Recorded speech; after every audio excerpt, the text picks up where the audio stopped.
Assalamualaikum warahmatullahi wabarakatuh. Alhamdulillah wassalatu wassalamu ala Rasulillah wa ala alihi wa man wala syada la ilaha illallah syadana Muhammadan abduhu wa rasuluh. Allahumma salli ala sayidina Muhammad wa ala alihi wa sahbihi ajma'in.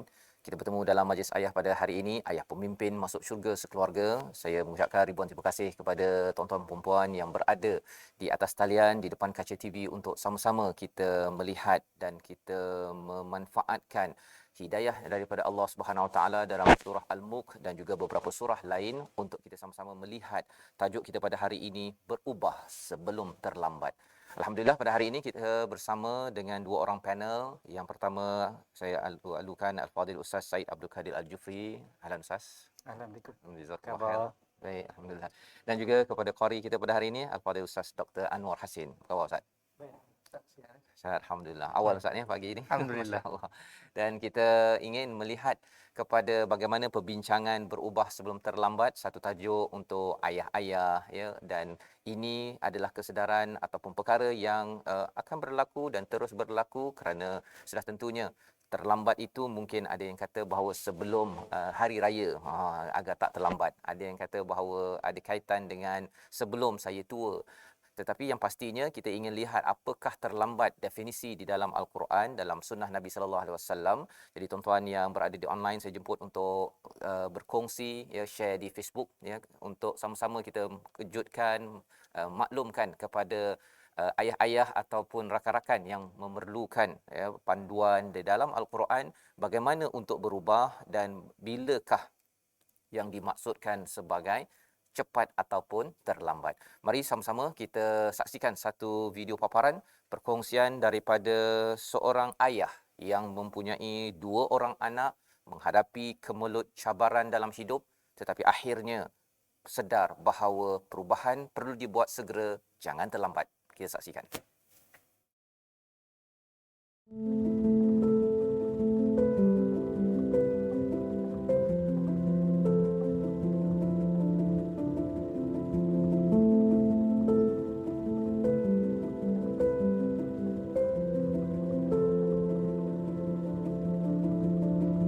Tahun 2007 ataupun awal 2007, bila kerja dah banyak, duit pun dah ada, mula kita akan cenderung kepada dadahan. Apa dadah yang ada dekat Malaysia, semua kita dah rasa lah. Saya terjebak dengan duit dadah ni sehinggalah 2010, awal 2010. Nak cerita tu, nak rumuskan terlalu panjang kan. Tapi kebanyakannya semua yang tak baik lah pada diri.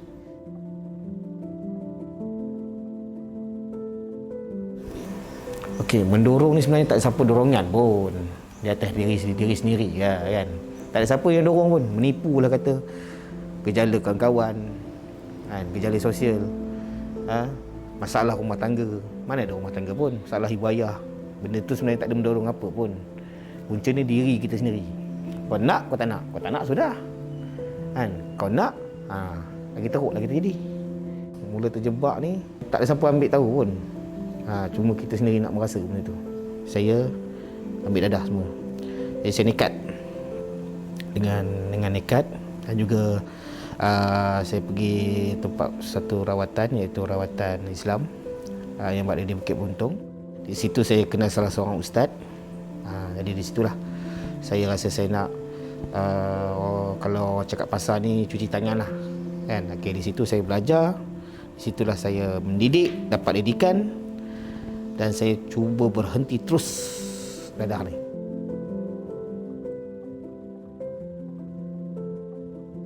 Orang macam saya ni akhirnya boleh juga berkahwin kan.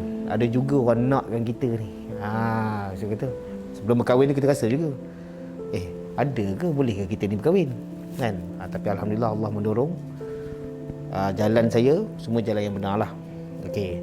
Jadi apa yang saya mengharapkan, alhamdulillah saya dapat menerima dua cahaya mata saya, seorang lelaki dan seorang perempuan. Bagi semua orang, masalah rumah tangga ni semua orang akan ada. Menipulah kalau kata tak ada kan. Daripada kecil sampailah ke besar masalah tu. Tapi bagi saya pula, perceraian saya ni adalah satu hikmah yang orang lain takkan mampu buat. Bagi saya rasa belum lagi sanggup seorang isteri telefon polis seorang suami yang tengah bekerja suruh tangkap. Dan juga saya rasa belum lagi pun ada seorang isteri yang tak pergi jumpa anak dia. Sehinggalah 6 tahun, 7 tahun. Anak nombor 2 rasa tak pernah jumpa. Tak kenal ayah dia pun. Rasanya kot. Bukan kata niat tak nak jumpa. Tapi kita cuba usaha kan. Allah yang mengaturkan sehinggalah sekarang memang saya tak dapat jumpa lagi anak saya.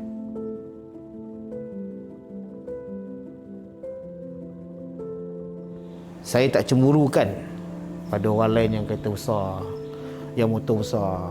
Saya tak mau cemburu benda tu. Apa yang saya cemburukan sekarang ni adalah ayah ayah pimpin tengah anak, brother. Beli baju raya. Saya benda tu saya tak pernah cemburu. Orang tu kereta besar ke, orang tu motor besar, saya tak pernah cemburu. Tapi saya cemburu kan bila seorang ayah bawa pimpin tangan anak beli baju raya. Saya tangis diri saya seorang. Saya pergi bazar Ramadan ke, saya pergi tengok tempat jual-jual baju kan sebelum hari raya ni. Itu saya tengok. Perasaan sedih tu, Bib.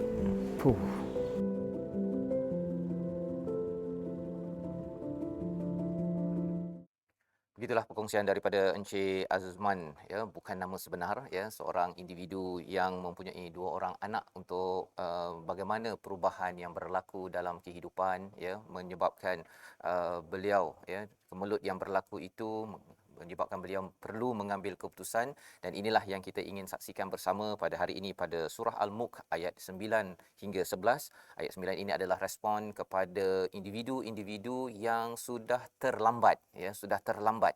Apakah respon daripada individu yang sudah terlambat, dan adakah kita, tuan-tuan sekalian yang berada di atas talian ataupun di depan kaca TV, sudah terlambat ataupun masih ada ruang? Kita baca bersama dipimpin oleh Al-Fadhil Ustaz Dr. Anwar Hazin. Silakan Ustaz. أعوذ بالله من الشيطان الرجيم قالوا بلى قد جاءنا نذير فكذبنا وقلنا ما نزل الله من شيء وقلنا ما نزل الله من شيء إن أنتم إلا في ضلال كبير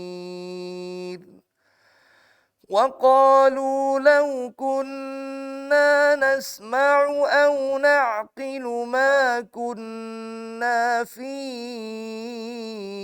أصحاب السعير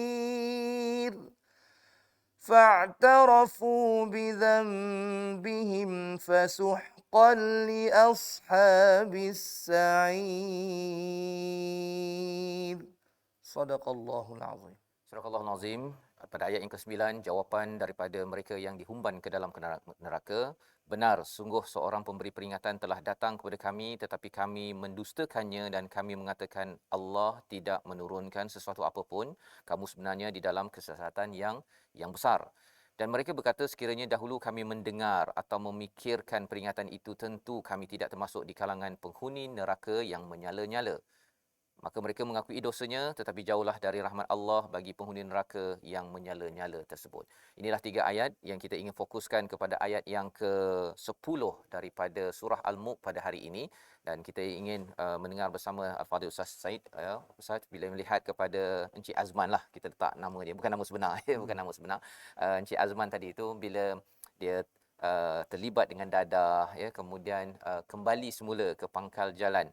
Mungkin Ustaz boleh huraikan dulu ayat 10 ini, dialog ahli neraka, apakah kefahaman seorang ayah yang perlu kita ambil pada pagi Ramadan penuh mubarak ini. Silakan Ustaz. Bismillahirrahmanirrahim. Alhamdulillah wassalatu wassalamu ala sayyidina wa habibina Rasulillah wa ala alihi wa sahbihi wa mawalah, amma ba'd.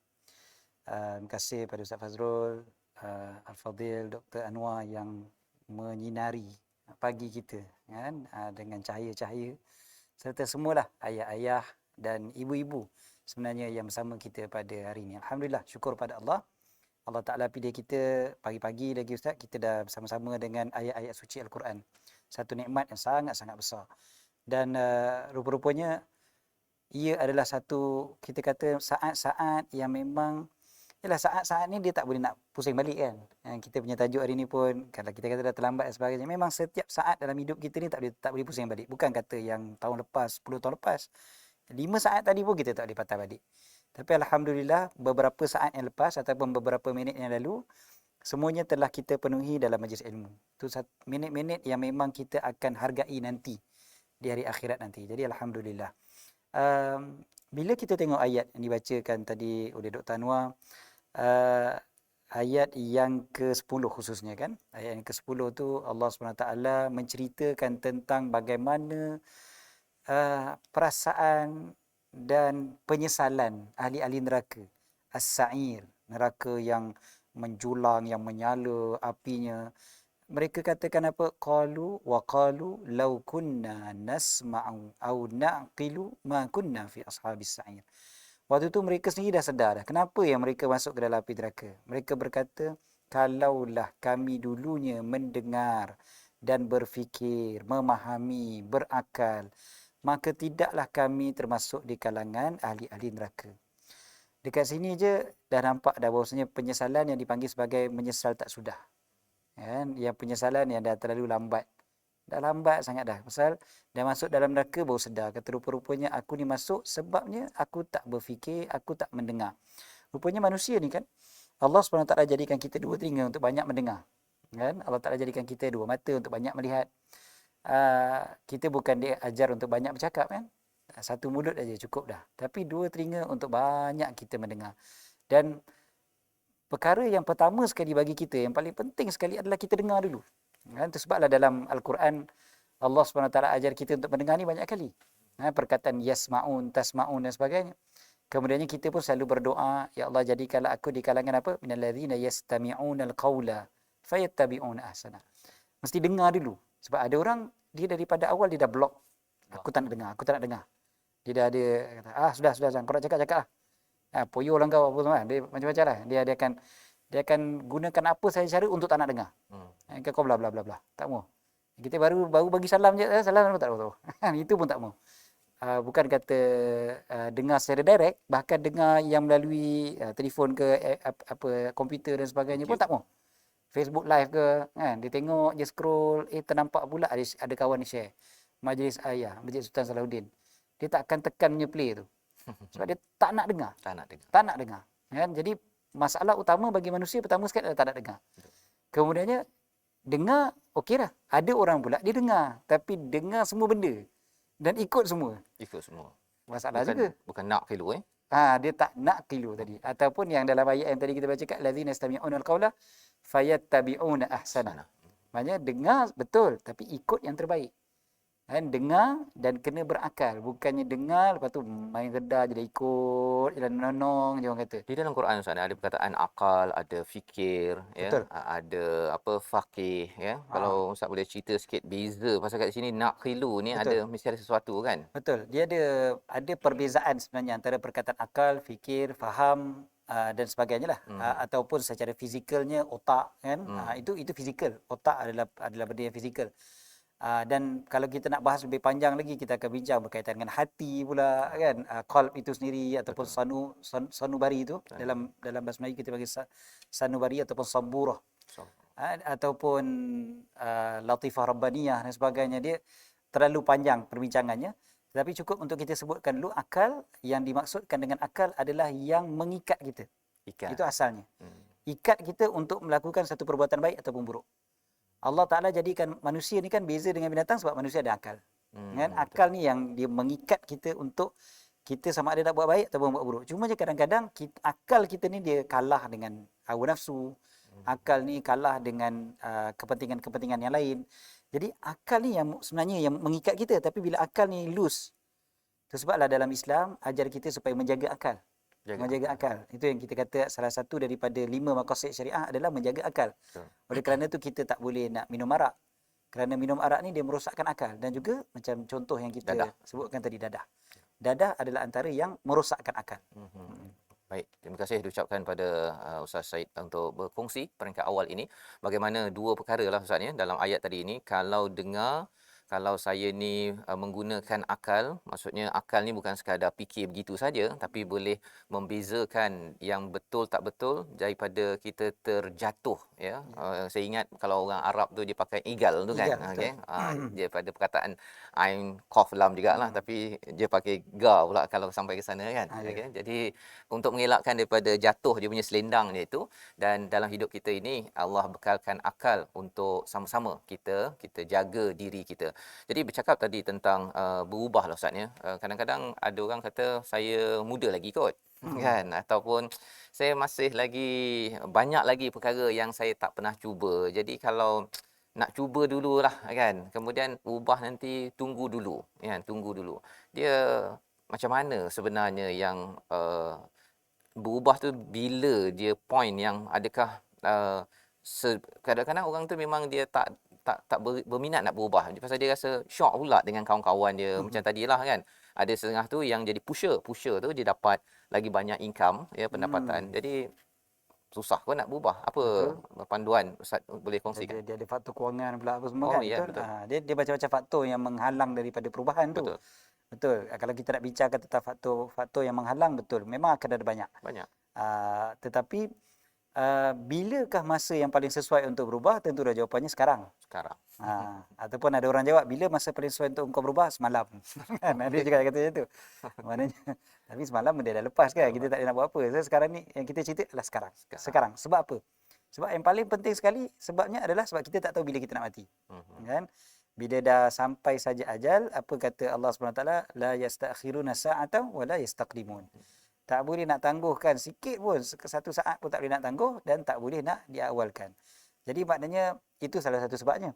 Dan lagi pula bila Allah SWT sebutkan dalam Al-Quran tentang orang yang bertaubat, kan?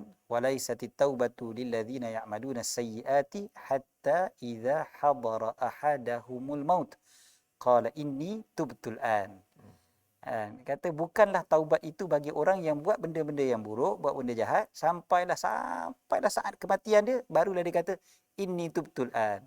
Saya bertaubat. Sesungguhnya aku bertaubat sekarang.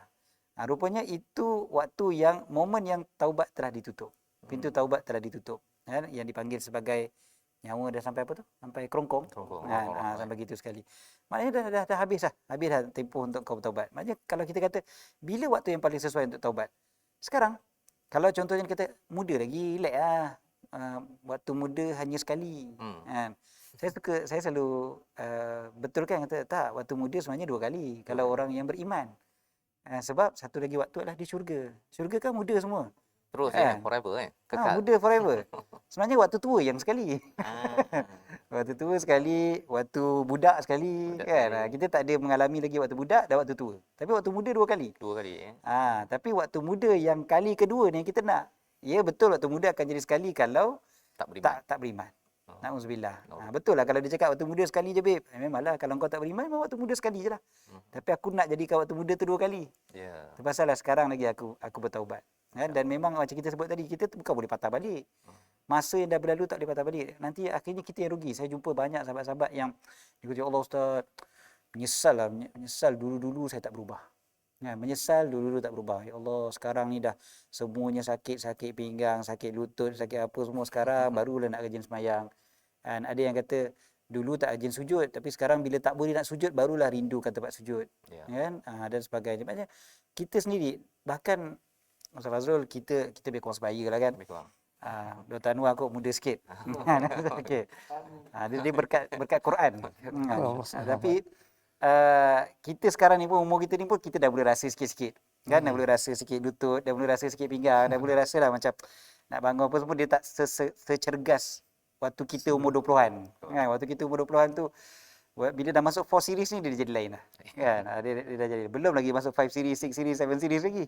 Kan? Tapi bila kita bayangkan macam tu, kata, ya Allah, kalaulah dulu aku lagi rajin lagi, kan best kan? Kadang kita fikir macam tu. Apatah lagi kalau daripada perkara-perkara yang terus buruk, kan? Yang kita dah buat macam-macam. Tapi jangan lupa Allah SWT sentiasa menerima taubat. Tak pernah terlambat sampailah nyawa sampai dikerungkung. Ya, terima kasih ucapkan pada Ustaz Said ya, berkongsi bagaimana bilakah yang sebenarnya perlu kita berubah. Sebenarnya jangan tunggu pelbagai signal sampai, signal yang paling pasti akan sampai sebagaimana yang disampaikan sebentar tadi, iaitu al-maut, iaitu kematian. Dan ramai rakan-rakan kita yang muda-muda pun tiba-tiba rupanya kita dengar dia sudah pun dipanggil oleh Allah Subhanahu Wa Taala. Ini adalah kesedaran yang penting, yang paling pasti ya, yang kalau kita jumpa tua tak semestinya jumpa tua, ataupun nak kena tunggu sampai berpisah dalam sebuah keluarga barulah dah nak berubah, tetapi Allah akan memberi signal itu. Mungkin kalau Ustaz Dr. Anwar Hassin boleh berkongsi pengalaman ya, banyak berinteraksi dengan pelajar dekat Universiti Sains Islam Malaysia. Pelajar ni biasanya mereka ni zaman muda-muda kan, okey, muda. Jadi mereka ni bila cakap tentang nak berubah ke apa ke, mungkin ada yang mudah untuk berubah, ada yang sukar, tapi mereka ni beberapa tahun lagi nak jadi ayah dah kan. Majlis ayah ni bukan untuk ayah 55 tahun saja, ayah yang nak jadi ayah ataupun pelajar yang nak jadi ayah. Jadi Ustaz nampak apakah yang sebenarnya pelajar ini jangan sampai terlambat lah kan. Saya pun bila fikir balik dulu, kalau saya belajar bahasa Arab betul-betul kan, saya banyak benda boleh berubah. Apa pemerhatian untuk pelajar-pelajar yang nak jadi ayah? Mereka mungkin akan ikut kursus kahwin 2 hari je kan, tetapi kalau ada satu perkara yang mereka perlu ubah agar mereka dapat menghargai hidup berkeluarga suatu hari nanti, silakan Baik. Ustaz. Bismillahirrahmanirrahim. Ala Rasulillah. Ustaz Fazrul dan juga Fadil, Ustaz Sayyid. Saya pertama kali jumpa Ustaz Said depan real ni. Sama ni tengok kat TV, rupanya kat depan ni lagi bercahaya. InsyaAllah. Mudah-mudahan cahaya beliau tu tempiaslah kepada kita pada hari ini ya. Dan seperti mana yang Ustaz Fazrul tanyakan tadi berkenaan dengan konteks pelajar-pelajar ya. Saya sebenarnya dalam konteks pelajar ni sebenarnya perkara yang paling utama ialah ilmu, menuntut ilmu. Jadi teringat saya masa belajar dulu, kadang-kadang kita masa belajar tu kita belajar saja tanpa melihat pengalaman dan pengajaran yang ditempuhi oleh orang-orang yang di atas kita.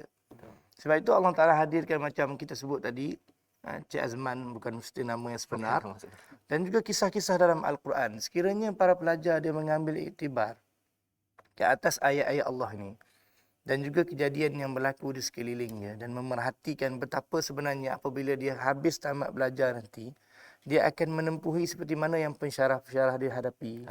Ya, di mana kalau dia tahulah ya, bila zaman dia belajar, masa untuk belajar tu sangat banyak, tetapi dibazirkan apabila kita macam Ustaz Said sebut tadi, dah jadi pensyarah, dah ada anak, dah ada isteri, komitmen, kita akan rasa ya Allah rindunya zaman belajar. Sebab apa? Dulu masa belajar, tak belajar betul-betul. Banyak sangat buang masa. Bila dah sibuk, nak cari masa untuk belajar, nak train kita punya diri, nak tengok, nak pergi kuliah-kuliah. Dia punya masa keterbatasan tu lebih mencabar berbanding dengan kita belajar. Sebab itu saya kata, dalam konteks belajar pada hari ini, kita jangan hanya duduk dalam bilik kuliah dan tertutup dengan kepompong syarahan kita punya pensyarah sahaja. Bahkan kita kena ada sesi melihat dan mentadabbur alam juga. Dan juga ayat-ayat Al-Quran. Maksudnya kita mengambil pengajaran daripada pensyarah-pensyarah kita. Dan paling penting juga murabbi atau kita kata pensyarah dan juga guru-guru ini, dia juga perlu kisahkan apa kehidupan mereka kepada pelajar supaya mereka tahu. Kadang-kadang kita ni nak sedar, kita lupa bahawasanya kena ada faktor yang membuatkan kita sedar. Dia takkan boleh tiba-tiba sedar. Macam tadi Cik Azman. Betul. Dia tengok, dia kata dia pergi bazar Ramadan, dia tengok ni jadi macam ni, barulah dia tahu, ya Allah, ruginya kalau dapat aku ni ada keluarga, aku sebagai ayah yang boleh memimpin. Tuhan hadirkan insan seperti ini untuk kita yang belum sedar ni supaya sedar. Kalau pergi jauh lagi kisah sejarah, mungkin tengok Fir'aun. Bagaimana Fir'aun tu bukan dia tak tahu kuasa Allah. Macam mana Allah Ta'ala dah tunjukkan kuasanya melalui Nabi Musa, mukjizatnya. Tetapi masih tak beriman hinggalah dia dah nak tenggelam saat akhir, baru dia taubat. Jadi dah tak berguna pada masa tu. Betul. Jadi itu sajalah saya rasa kan, kita kena ambil pengajaran daripada apa yang berlaku daripada kisah-kisah orang yang lalu, orang yang lebih tua daripada kita, wahai pelajar-pelajar sekalian. Terima kasih diucapkan pada Dr. Anwar Hassin sebagai satu nasihat penting ya kepada pelajar-pelajar yang akan jadi ayah yang mungkin mengikuti majlis ayah pada hari ini, ataupun ibu-ibu ke ayah-ayah yang mengikuti hari ini. Mungkin anak yang belajar universiti kata, oh majlis ayah ni untuk yang dah berkahwin, tetapi sebenarnya kursus perkahwinan 2 hari saja biasanya ya. Majlis ayah ini adalah satu platform untuk anak-anak ni siap sedia nak pilih menantu nanti. Salah satu silibusnya ialah ikut majlis ayah dulu kot. Okey. Tuan sharekan, kita berehat sebentar, kita kembali dalam majlis ayah, ayah pemimpin masuk syurga sekeluarga.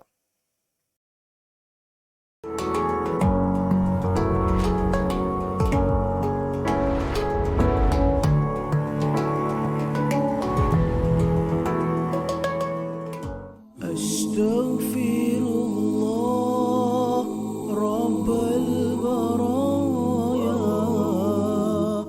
أستغفر الله من الخطايا أستغفر الله رب البرايا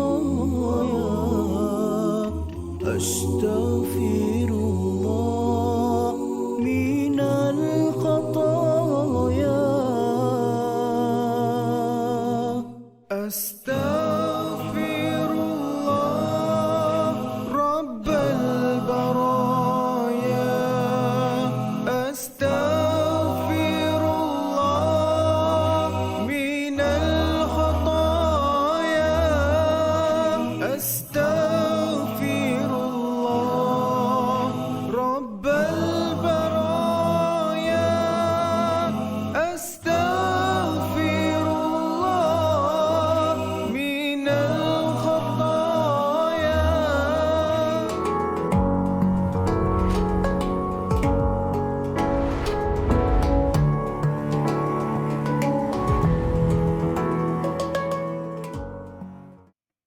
Kembali kita dalam majlis ayah pada hari ini, pada pagi Ramadan, untuk tajuk kita berubah sebelum terlambat. Kita membincangkan pada ayat 10 daripada surah Al-Mulk, di mana Allah mengingatkan kepada kita agar kita janganlah sampai tidak menggunakan pendengaran kita dan akal kita untuk mengelakkan daripada terjerumus kepada risiko paling tinggi di dalam kehidupan kita, iaitu apabila Allah memberitahu tentang as-sa'ir, tentang neraka yang menjulang-julang, kepada ayah yang memimpin keluarga agar kita sama-sama dapat masuk syurga sekeluarga.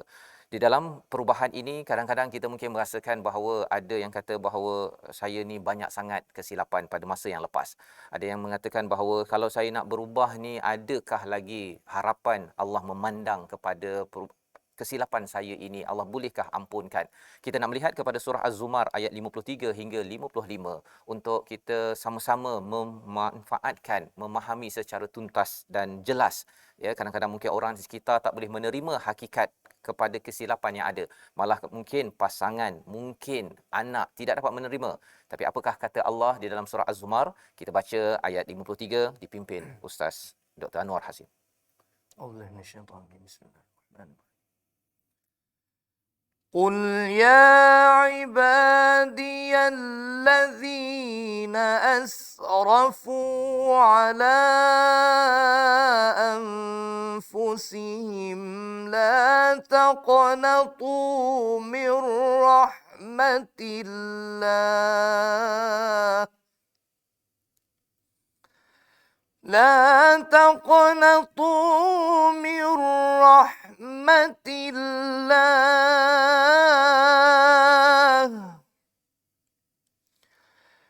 إن الله يغفر الذنوب جميعا إنه هو الغفور الرحيم صدق الله العظيم. Surah Al-Azim, begitulah ayat daripada surah Az-Zumar ayat 53. Katakanlah wahai hamba-hambaku yang melampau batas terhadap diri mereka sendiri.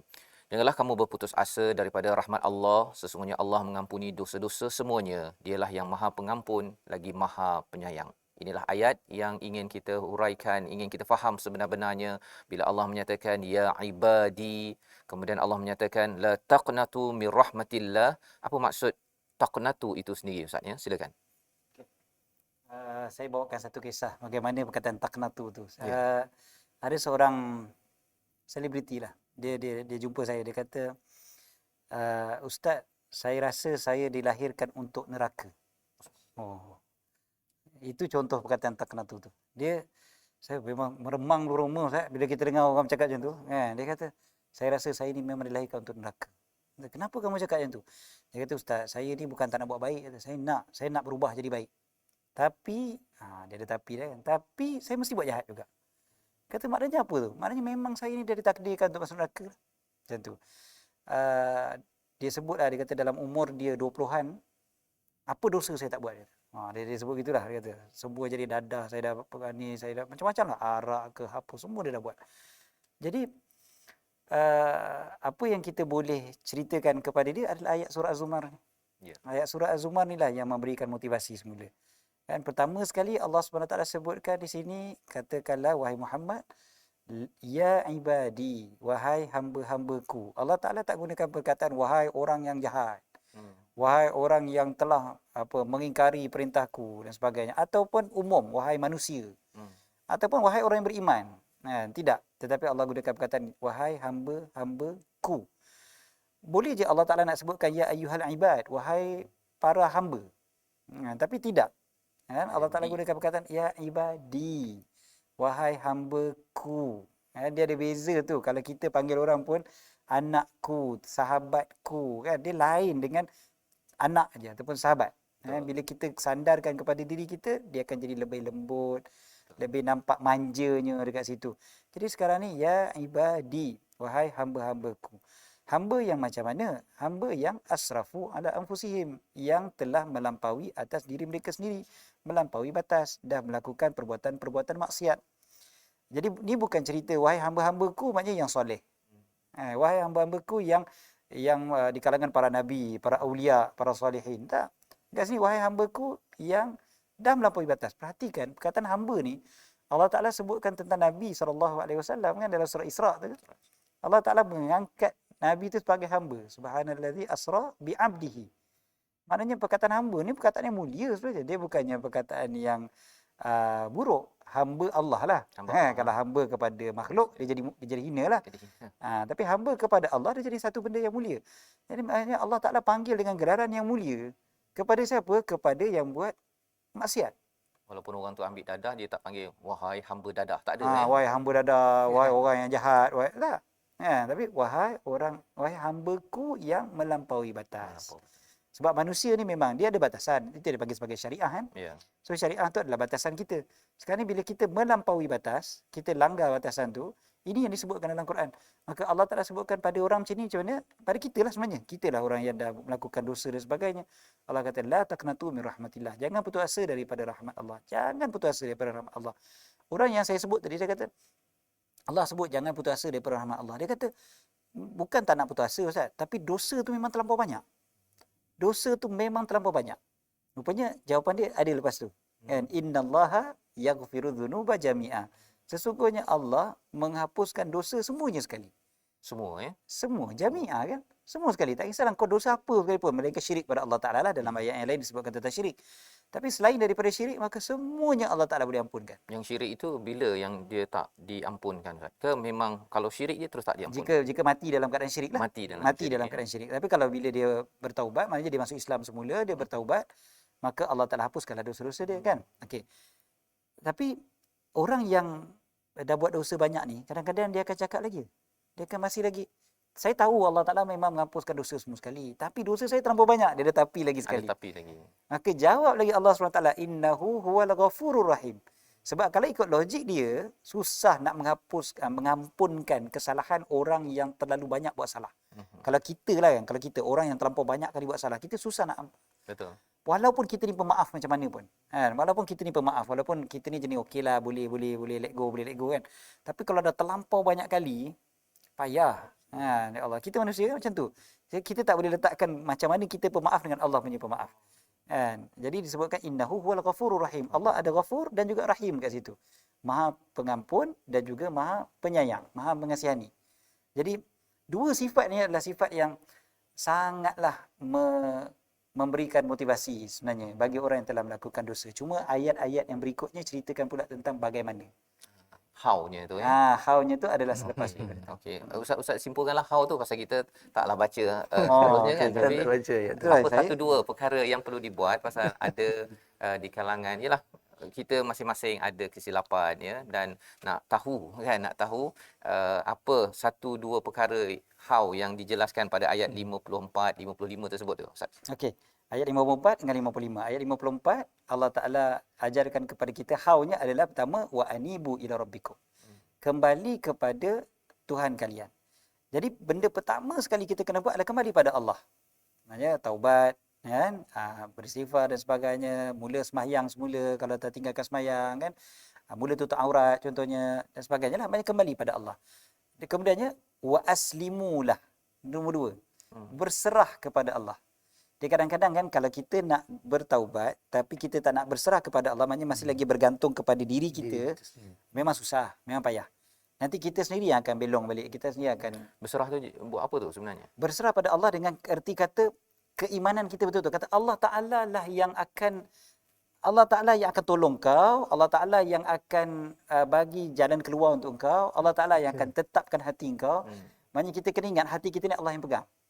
Allah Ta'ala yang pegang hati kita. Maknanya kita kena berserah pada Allah. Bukan maknanya, aku dah berubah, aku yang baik, aku yang hebat, aku yang banding dengan kawan-kawan aku yang belum berubah, kawan aku belum berubah, aku yang cuba tengok. Ini Kan? adakah maksud aslimu lahu ini ada kaitan juga dengan kadang-kadang orang nak berubah, orang sekitar ni masih kutuk lagi Betul, kan? betul. Jadi waktu ini ada kaitan ke Ustaz? Betul, ini salah satu faktor kenapa orang kadang-kadang bila dah berubah, dia berubah balik. Ah. Sebab dia tak berserah kepada Allah tadi.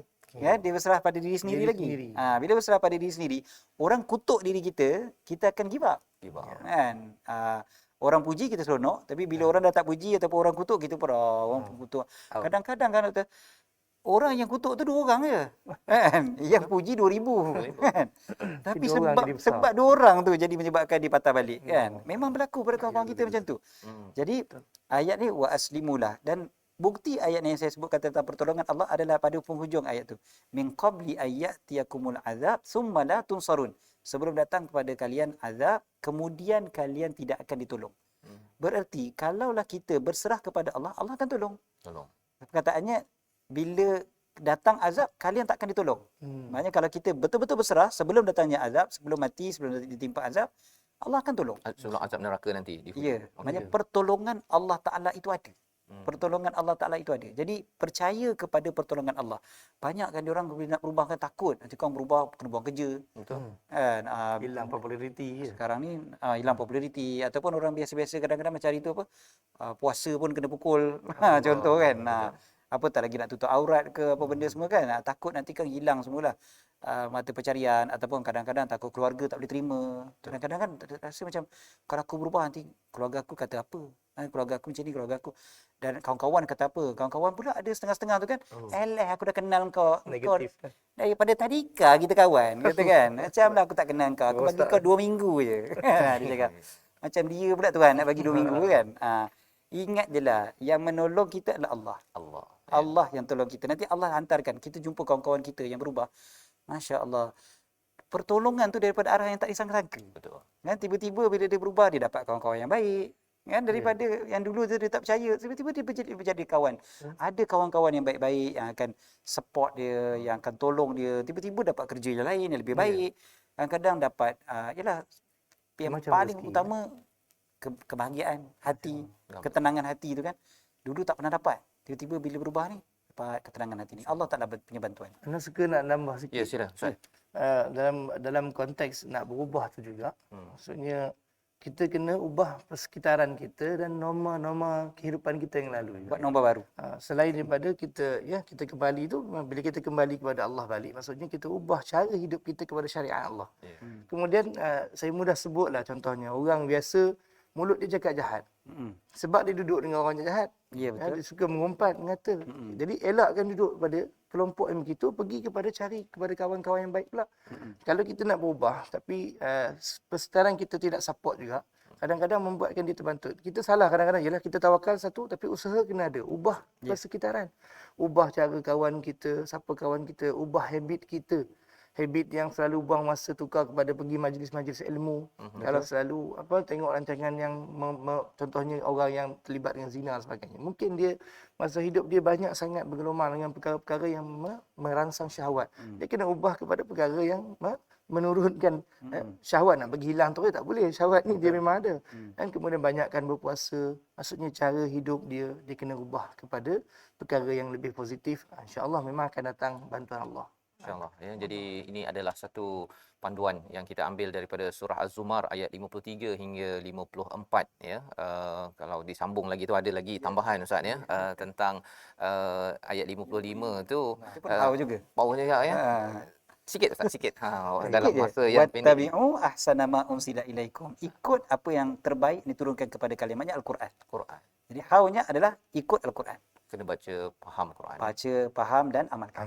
Masya-Allah. Ya, jadi itu adalah pakej perubahan, iaitu dari segi sedar bahawa Tuhan ini sentiasa mengampunkan, tak seperti orang lain mungkin akan ada satu had limit dalam mengampunkan, tetapi Allah mengampunkan semua ya, termasuk syirik kecuali apabila orang tu dah meninggal Ustaz ya. Jadi ini sebagai panduan untuk kita ikuti, serah diri dan kembali kepada Al-Quran. Pakej ini adalah pakej perubahan dan ia apabila berlaku pada ayah-ayah yang ada, bila kita yang tahu ya apa what I did last summer, begitu kan, dia dah tahu dah. Mungkin pasangan tak tahu, anak tak tahu, tetapi Allah tahu. Dan kalau ianya sebagai satu perkara yang ingin kita berubah, bila sekarang yang dikongsikan oleh Ustaz Said sebentar tadi, dan pakejnya sebagaimana di dalam surah Az-Zumar sebentar tadi. Moga-moga kita dapat juga sama seperti Encik Azman, kita doakan Encik Azman, bukan nama sebenar ya,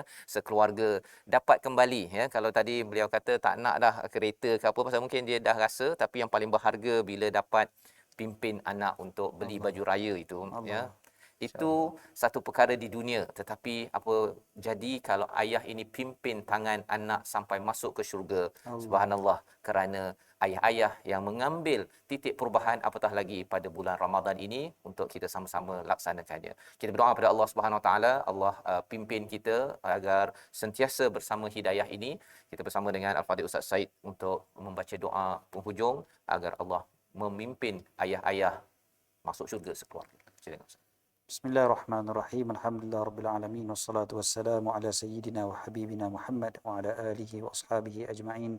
Rabbana anfa'na bima 'allamtana, rabbi 'allimna alladhi yanfa'una, rabbi faqihna wa faqih ahlana wa qarabatin lana fi dinina ma'a ahli al-qudri unsa wa dhakar. ربي وفقنا ووفقهم لما ترتضي قولا وفعلا كرما وارزق الكل حلالا دائما وأخلا أتقياء علماء نهضى بالخير ونكفى كل شر. Ya Allah, ya Arhamar Rahimin, Engkau jadikanlah kami ayah-ayah yang dapat memimpin anak-anak kami bukan sahaja di dunia tetapi di akhirat, memimpin anak-anak kami ke syurga. Ya Allah, ya Arhamar Rahimin, jadikanlah kami dan keluarga kami di kalangan mereka yang mencintai Rasulullah sallallahu alaihi wasallam dan dicintai pula oleh Rasulullah sallallahu alaihi wasallam, agar di hari akhirat nanti kami dapat bersama-sama dengan baginda sallallahu alaihi wasallam. Ya Allah, ya Arhamar Rahimin, jadikanlah kami di kalangan mereka yang mendengar kata-kata dan mengikuti yang terbaik, di kalangan mereka yang mendengar dan berakal, di kalangan mereka yang mendengar lalu mengikuti ayat-ayat-Mu ya Allah. Ya Allah, jadikanlah kami di kalangan mereka yang mencintai ayat-ayat-Mu, mereka yang menghayati ayat-ayat-Mu, dan mereka yang mengamalkan ayat-ayat-Mu. Ya Allah, ya Arhamar Rahimin. Wassallallahu ala sayyidina Muhammad wa ala alihi wa sahbihi wa baraka wa sallam. Walhamdulillahi rabbil alamin. Amin ya rabbal alamin. Moga Allah mengabulkan doa kita pada pagi Ramadan al-Mubarak ini. Terima kasih saya ucapkan kepada Al-Fadhil Ustaz Said dan juga Al-Fadhil Ustaz Dr. Anwar Hasin bersama pada hari ini dalam tajuk kita berubah sebelum terlambat. Inilah yang kita ingin gerakkan dalam masyarakat, dalam tabung gerakan Al-Quran. Tuan-tuan menyumbang dan juga menyumbang idea bagaimana kita nak memastikan bahawa ayah-ayah yang ada niat untuk berubah, yang ingin berubah, yang perlu berubah, ianya disedarkan ataupun dimudahkan ya oleh masyarakat yang memahami surah Az-Zumar sebentar tadi, agar kita dapat melihat pada suasana di dalam masyarakat kita, ayah terus memimpin dalam perubahan demi perubahan untuk kebaikan, untuk masuk syurga sekeluarga. Kita bertemu lagi dalam majlis ayah pada siri akan datang untuk kita terus membongkar apakah formula Al-Quran untuk ayah pemimpin masuk syurga sekeluarga. أستغفر الله رب البرايا أستغفر الله من الخطايا أستغفر الله رب البرايا أستغفر الله من الخطايا أستغفر